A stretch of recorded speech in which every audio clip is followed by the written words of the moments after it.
It's a new day, it's a new dawn. Da-da-da-bum-ba-da-da-da. It's a new day, it's a new dawn. Da-da-ba-ba-ba-ba-ba-ba. It's a new day, it's a new dawn. Ba-da-ba-ba-ba-ba-da-ba. Ba-da-ba-ba-ba-da-ba. I don't know all the lyrics, so I'll fake it. It's a new day, it's a new dawn. It's a new day, it's a new dawn. Oh God, look at that. It looks like, what does it look like?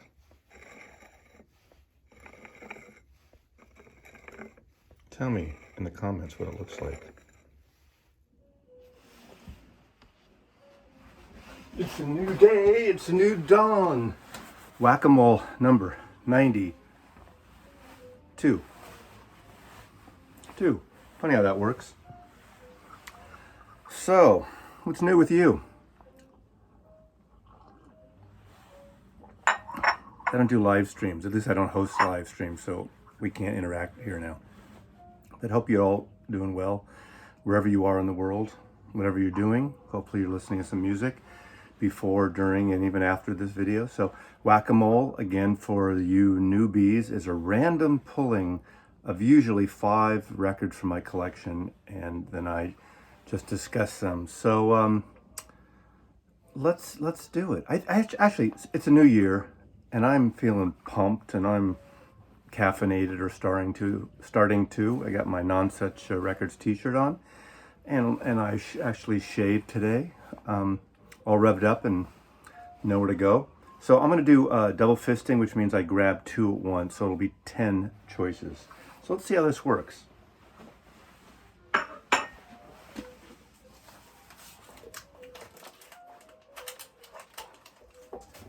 One, 2, 3,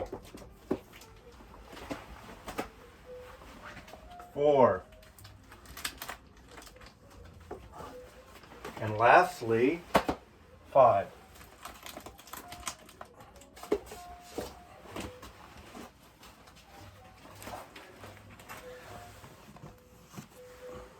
Okay. A fabulous album, Sounds of Silence. This is the record that broke for Simon & Garfunkel when Tom Wilson, the producer of the first album of Simon & Garfunkel's, took their acoustic track of Sounds of Silence, added drums, rhythm, basically added a folk rock, a rhythm section to it, made it a folk rock a la Birds and what was going on there, without Simon & Garfunkel's, well, they didn't know about it. They'd kind of split up or went on a hiatus. Paul went to London, Artie went back to school, and the rest is history. And the next album was titled Sounds of Silence, one of the great folk and folk rock songs of all time. The song itself is just beautiful. Richard Corey, Most Peculiar Man, and of course, I Am a Rock, I Am an Island. Sticking with Columbia Records, a sequel of sorts, the great Marty Robbins. If you know the album El Paso, probably one of the greatest cowboy songs ever recorded, ever written. I actually got into it backwards. I got into it because the Grateful Dead used to do that in their live shows, and I used to see the Dead at Winterland. They would do El Paso, and they do Marty Robbins' Big Iron. This is more Gunfire Ballads, which has San Angelo, Prairie Fire, Streets of Laredo, another great cowboy song. So big fan here of not just country music, good country music, opposed to bad. I mean, good anything, but cowboy music of the finest. What a beautiful voice. So anytime I see Marty Robbins albums from this period, I grab them. This is Columbia. This is a 2i, I believe. You don't need to see it. I mean, go to other channels to see labels all the time. I'm just whacking them all here. Favorite album of mine. This is original copy, pristine shape. Tupelo Honey. I'm sorry, this is not Tupelo Honey. This is his band and the street choir, Van Morrison. I first saw Van Morrison live. I think it was Pacific Recorders, but KSAN Radio would do these live shows. I think Sunday nights they were intimate crowds, like 30 people. And I got to see Van Morrison in 1971, 70 or 71, perform. But this has Domino, which was a pretty big hit. Blue Money, Virgo Clowns, Street Choir. This and Tupelo Honey, that period was really, really wonderful. It's when Van Morrison was living in Northern California in Marin County. And the story that I've told many times when I worked for ABC Records in 78, one of my accounts was in right near San Rafael in a little town called San Anselmo in Marin County, just north of Mill Valley. And it was Caledonia Music, a little music store, mom and pop music store, literally mom and pop, run and owned by Van Morrison's parents. Van Morrison brought them over from Ireland and set them up in Marin County, and they ran this record store with a big poster. So I'd go in maybe every other month, and I would be able to talk to Van's parents, a little old Irish couple. So great. What a wonderful record. This is a gorgeous record. I know some people love to hate him now because of some political, social stance, but he makes great records. I'm not going there. This guy. Okay, a favorite songwriter of mine, great producer in the late 70s, 80s is, of course, Nick Lowe. This is Nick Lowe, Love Starvation. This is Nick Lowe and Los, what are they called? Come on. Look familiar, right? I was going to say Los Lobos. This isn't Los Lobos. This is, oh, come on. Los Straitjackets. Los Straitjackets. The last show I saw before the COVID shutdown, live show, was at the Crocodile here in Seattle, and it was a headliner was X, the punk band X, and Los Straitjackets opened up. This is a recent issue and really good. It's an EP, basically. Okay, we got Little Village. The record isn't quite as good as it should be, although it's still a wonderful record. This is a UK pressing I have of Little Village. Little Village is a super group. I saw their one tour. It's Ry Cooder, Nick Lowe, we got two back-to-back Nick Lowes, Jim Keltner, and John Hyatt. Amazing. Search YouTube for some of their live videos because they trade off doing different songs. Little Village really stemmed out of the John Hyatt wonderful album that they all played on. Show a Little Faith in Me, that song. It's just a wonderful song. They would do that live on this tour. The record is good, but it could have been great, and unfortunately it's not. But Ry Cooder, Nick Lowe fans, John Hyatt fans, it's still a wonderful artifact, and just should have been that much better. Maybe the last great, for me, Elton John record. Elton John, Captain Fantastic, and the Brown Dirt Cowboy. Now, Someone Saved My Life Tonight is on this, which to me is one of the most haunting, gorgeous records about loss and depression. This is basically written about when Elton almost committed suicide.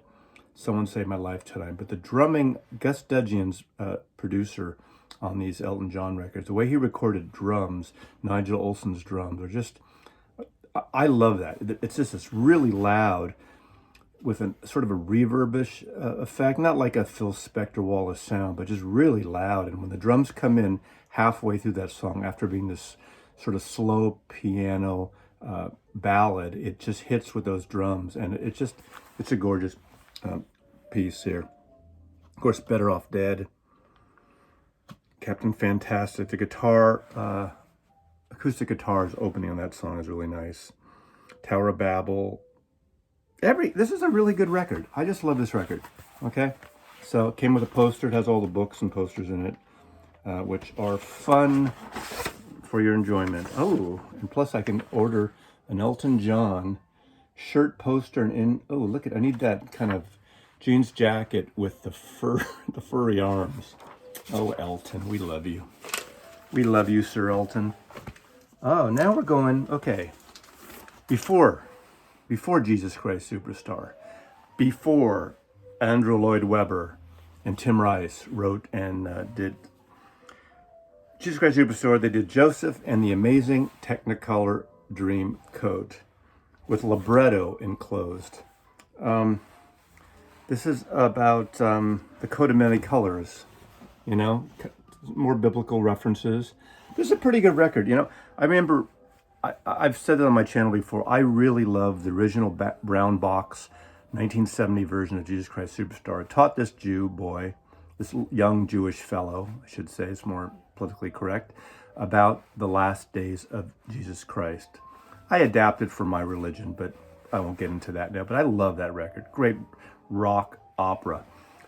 This was done before, as I believe, but didn't really get noticed until Jesus Christ Superstar, where everyone was clamoring for their work. And you know, I should pull this out again, because to be honest with you, I don't think I've heard this record in 40 years. But this is my record I got probably in 71-ish. And it has a cantata with full orchestra and pop choir.